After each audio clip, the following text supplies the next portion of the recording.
ನಮಸ್ತೆ ಎಲ್ರಿಗೂ ಮತ್ತೊಂದು ವಿಡಿಯೋಗೆ ಸ್ವಾಗತ. ಸೊ ನಾನು ಆಕ್ಚುಲಿ ಔಟ್ರೋ ಶೂಟ್ ಮಾಡಿದ್ದಿಲ್ಲ, ಮರ್ತೋಯ್ತು. ನಾನು ಆಕ್ಚುಲಿ ವಿಡಿಯೋ ಮಾಡೋದ್ರಲ್ಲಿ ಇದ್ದಿಲ್ಲ, ಬಟ್ ಈ ಔಟ್ರೋ ಇವಾಗ ಶೂಟ್ ಮಾಡ್ತಿದ್ದೀನಿ. ನಾನು ಇಲ್ಲಿ Thirthahalli one of the tourism spot Bheeman Katte. So ಅಲ್ಲಿಗೆ ಹೋಗಿ ಬಂದಿದ್ದೆ. ಸೊ ಆ ವಿಡಿಯೋ ಈಗ ನೀವು ನೋಡಿಕೊಂಡು ವಾಪಸ್ ಬನ್ನಿ. ಆಮೇಲೆ ಎಲ್ರಿಗೂ ನಮಸ್ಕಾರ. ನಾನೀಗ ತೀರ್ಥಹಳ್ಳಿಯ ಭೀಮನ್ ಕಟ್ಟೆ ಅಂತ ಒಂದು ಜಾಗ ಇದೆ, ಅಲ್ಲಿ ಬಂದಿದ್ದೀನಿ. ಇದು ತೀರ್ಥಹಳ್ಳಿ ಅವರಿಗೆ ಒಂದು ಸ್ಪಾಟ್.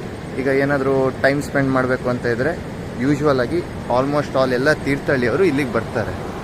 ಸೊ ಇದ್ರದ್ದೊಂದು ವಿಶೇಷತೆ ಇದೆ. ಇದು ಭೀಮನ್ ಕಟ್ಟೆ ಅಂತ ಯಾಕೆ ಬಂತು ಅಂದರೆ, ಇಲ್ಲೊಂದು ಅಣೆಕಟ್ಟು ಟೈಪ್ ಇದೆ ನೋಡಿ, ಅದನ್ನು ಕಟ್ಟಿರೋದು ಭೀಮ ಅಂತೆ.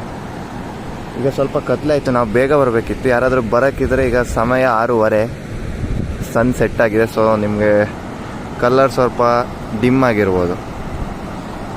ಇದು ಭೀಮನ್ ಕಟ್ಟೆ ಅಂತ ಯಾಕೆ ಹೆಸರು ಬಂತಂತ ಹೇಳ್ತಿದ್ದೆ. ಸೊ ಪಾಂಡವರು ಅವ್ರ ವನವಾಸ ಟೈಮಲ್ಲಿ ಕೌಲೆದುರ್ಗದಲ್ಲಿ ನೆಲೆ ಊರಿರ್ತಾರೆ. ಆವಾಗ ದ್ರೌಪದಿ ಇದ್ದವರು ನಮಗೆ ನೀರಿಗೆ ವ್ಯವಸ್ಥೆ ಮಾಡಿ ಅಂತ ಕೇಳಿದಾಗ ಇಲ್ಲೊಂದು ಇದು 2 ನದಿ ಸಂಗಮ ಅಂತೆ. ನಿಮಗೆ ಇಲ್ಲಿ ಕಾಣಿಸ್ತಿರ್ಬೋದು, ಒಂದು ಈ ಕಡೆಯಿಂದ ತುಂಗಾ ನದಿ, ಮತ್ತೊಂದು ಮಾಲತಿ ನದಿ ಅಂತೆ. ಇದು ಆಗುಂಬೆಯಿಂದ ಉದ್ಭವ ಆಗಿ ಬರೋದು. ಇಲ್ಲಿ 2 ನದಿಗಳ ಸಂಗಮ ಆಗುತ್ತೆ. ಸೊ ಈ ನದಿಯಲ್ಲಿ ಹರಿತಿರೋದು ಭೀಮಂಗೆ ಗೊತ್ತಾಗಿ ಇದು ಹೀಗೆ ಹೋಗೋದು ಈ ಕೌಲೆದುರ್ಗ ಕಡೆ, ನಾನು ನದಿ ಅವರಿಗೆ ನೀರು ಬೇಕಾಗಿರೋ ಕಾರಣ ಆ ಕಡೆ ತಿರುಗಿಸ್ತೀನಿ ಅಂತ ಹೇಳಿ ಭೀಮ ಇದು ಕಟ್ಟೆ ಕಟ್ಟಲಿಕ್ಕೆ ಶುರು ಮಾಡ್ತಾನೆ. ನಿಮಗೆ ಇಲ್ಲಿ ಕಾಣ್ತಿದೆಯಲ್ಲ ಗೊತ್ತಿಲ್ಲ, ಕಟ್ಟೆ ಕಟ್ಟಲಿಕ್ಕೆ ಶುರು ಮಾಡ್ತಾನೆ.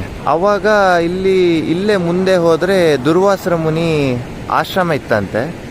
ಅವರಿಗೆ ಬ್ರಾಹ್ಮಿ ಮುಹೂರ್ತದಲ್ಲಿ ಬಂದು ಇಲ್ಲಿ ಪೂಜೆ ಮಾಡೋ ಟೈಮಲ್ಲಿ ಅವರಿಗೆ ಗೊತ್ತಾಯ್ತಂತೆ ನೀರಿನ ಪ್ರಭಾವ ಕಡಿಮೆ ಆಗ್ತಿದೆ ಅಂತ.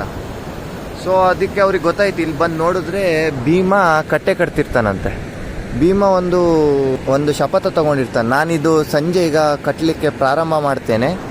ಇದನ್ನು ನಾನು ಬೆಳಿಗ್ಗೆ ಕೋಳಿ ಕೂಗಲಿಕ್ಕೆ ಮುಂಚೆ, ಈಗ ಹೆಂಗೆ ಸೂರ್ಯ ಹುಟ್ಟಕ್ಕಿಂತ ಮುಂಚೆ ಕೋಳಿ ಕೂಗುತ್ತೆ,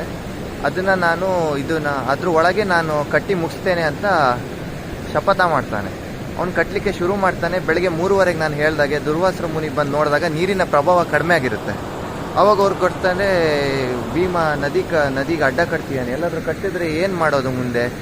ಆಚೆ ಸೈಡು ಪ್ರಾಣಿ ಪಕ್ಷಿಗಳಿಗೆಲ್ಲ ತೊಂದರೆ ಆಗುತ್ತೆ, ಅವರಿಗೆ ಕುಡಿಲಿಕ್ಕೆ ನೀರಿರಲ್ಲ ಜಂತುಗಳಿಗೆ ಅಂತ ಹೇಳಿ ಕೃಷ್ಣನಿಗೆ ಪ್ರಾರ್ಥನೆ ಮಾಡ್ಕೊತಾರೆ. ಇದು ಭೀಮ ಈ ಥರ ಮಾಡ್ತಿದ್ದಾರೆ, ಅವರಿಗೆ ತಡೆಯೋ ಶಕ್ತಿ ಇರೋದು ಕೃಷ್ಣನಿಗೆ ಮಾತ್ರ. ಅವಾಗ ಕೃಷ್ಣ ಒಂದು ಉಪಯೋಗ ಮಾಡ್ತಾರೆ. ಇಲ್ಲಿ ಮೇ ಬಿ ಕಾಣಿಸ್ತಿಲ್ಲ, ತೀರ್ಥಹಳ್ಳಿಯಲ್ಲಿ ಕೋಳಿಕಾಲ್ ಗುಡ್ಡ ಅಂತ ಇದೆ. ಕೃಷ್ಣ ಅಲ್ಲಿಗೆ ಹೋಗಿ ಬೆಳಿಗ್ಗೆ ಅವ್ರು ಹೇಳಿದ ಕೂಡಲೇ ಕಟ್ಟಬಾರ್ದು ಅಂತ ಹೇಳಿ ಕೋಳಿ ಥರ ಹೋಗಿ ಕೂಗ್ತಾರೆ ಅಂತ ಹೇಳ್ತಾರೆ. ಕೋಳಿಕಾಲ್ ಗುಡ್ಡ ಅಂತ ಹೆಸರು ಬಂದಿರೋ. ಅವಾಗ ಭೀಮನಿಗೆ ಗೊತ್ತಾಗುತ್ತೆ, ಇದು ಕೃಷ್ಣ ಹೀಗೆ ಹೇಳಿರೋದು ಅಂತ. ಅವಾಗ ಏನು ಮಾಡ್ಲಿಕ್ಕಾಗಲ್ಲ ಅಂತ ಇದು ಮೇಲಿನ ನೋಡಿದ್ರೆ ಈ ಕಟ್ಟೆಯಿಂದ 3 ಬೆರಳು ಯಾರೋ ಎಳೆದಂಗೆ ಅನ್ಸುತ್ತಂತೆ, 3 ಕಡೆ ನೀರು ಹೋಗೋ ಹಂಗೆ. ಅದು ಕೃಷ್ಣ ಎಳ್ದಿರೋದು, ಕೃಷ್ಣನ ಬೆರಳಚ್ಚು ಅಂತ ಇಲ್ಲೊಂದು ನಂಬಿಕೆ. ಅವಾಗ ಭೀಮನಿಗೆ ಅನ್ಸುತ್ತೆ, ನನ್ನ ಹೆಸರಿಗೆ ಇದು ಘನತೆಗೆ ನನಗೆ ಇದಾಗ್ಬೋದಲ್ಲ, ನಾನು ಮುಂದಿನ ಪೀಳಿಗೆ ಅವ್ರು ಏನು ತಿಳ್ಕೊತಾರೆ ನನ್ನ ಬಗ್ಗೆ ಅಂತ ಹೇಳಿದಾಗ ಕೃಷ್ಣ ಅವಾಗ ಒಂದು ಸಲಹೆ ಕೊಡ್ತಾನೆ, ಇಲ್ಲಿ ನೀನು ಈಶ್ವರ ಲಿಂಗ ಸ್ಥಾಪನೆ ಮಾಡು, ಅವಾಗ ಜನ ನಿನ್ನನ್ನು ನೆನ್ಪಿಡ್ಕೊತಾರೆ ಅಂತೇಳಿ ಇಲ್ಲೊಂದು ಈಶ್ವರ ದೇವಸ್ಥಾನ ಇದೆ. ಅದಕ್ಕೆ ಹೆಸರು ಭೀಮೇಶ್ವರ ಅಂತ ಹೆಸರು ಬಂತು. ಈಗ ಆ ದೇವಸ್ಥಾನ ಒಳಗೆ ಹೋಗಿ ನಾನು ತೋರಿಸ್ತೇನೆ ನಿಮಗೆ. ಸೊ ಇಲ್ಲಿ ಇದು ಕತೆ. ಬಟ್ ಈಗ ಲೇಟ್ ಆಗಿದೆ, ನಿಮಗೇನು ಕಾಣಿಸ್ತಿಲ್ಲ, ಕ್ಷಮೆ ಇರಲಿ. ಇದಕ್ಕೆ ಭೀಮನ್ ಕಟ್ಟೆ ಅಂತ ಈ ಥರ ಹೆಸರು ಬಂತು. ಸೊ ಇದು ಭೀಮ ಕಟ್ಟಿರೋದು ಕಟ್ಟೆ. ನಿಮಗೆ ಇಲ್ಲಿ ಕಾಣ್ಬೋದು ಇಲ್ಲಿ, ಬಟ್ ಫುಲ್ ಡಾರ್ಕ್ ಆಗಿದೆ. ನೀವು ಬಂದರೆ ಇಲ್ಲಿ ಬನ್ನಿ, ತೀರ್ಥಹಳ್ಳಿ ಆಗುಂಬೆ ರಸ್ತೆಯಲ್ಲಿ, ತೀರ್ಥಹಳ್ಳಿ ಮಂಗಳೂರು ರೋಡಲ್ಲಿ ರಂಜಿತ್ ಕಟ್ಟೆ ಆದಮೇಲೆ ಭೀಮನ್ ಕಟ್ಟೆ ಅಂತ ಬರುತ್ತೆ.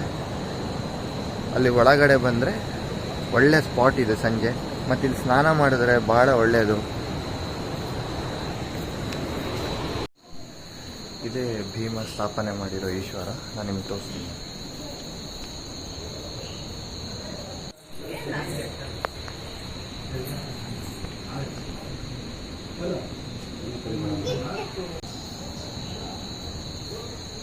ಇಲ್ಲೇ ಸುತ್ತಮುತ್ತಲ 5 ದಿಕ್ಕಿನಲ್ಲಿ 5 ಈಶ್ವರ ಲಿಂಗಗಳನ್ನು ಪಾಂಡವರು ಸ್ಥಾಪನೆ ಮಾಡ್ಯಾರ ಅಂತ ಹೇಳ್ತಾರೆ. ನೀವಿಲ್ಲಿ ಬಂದರೆ ಚೆಕ್ ಮಾಡ್ಬೋದು.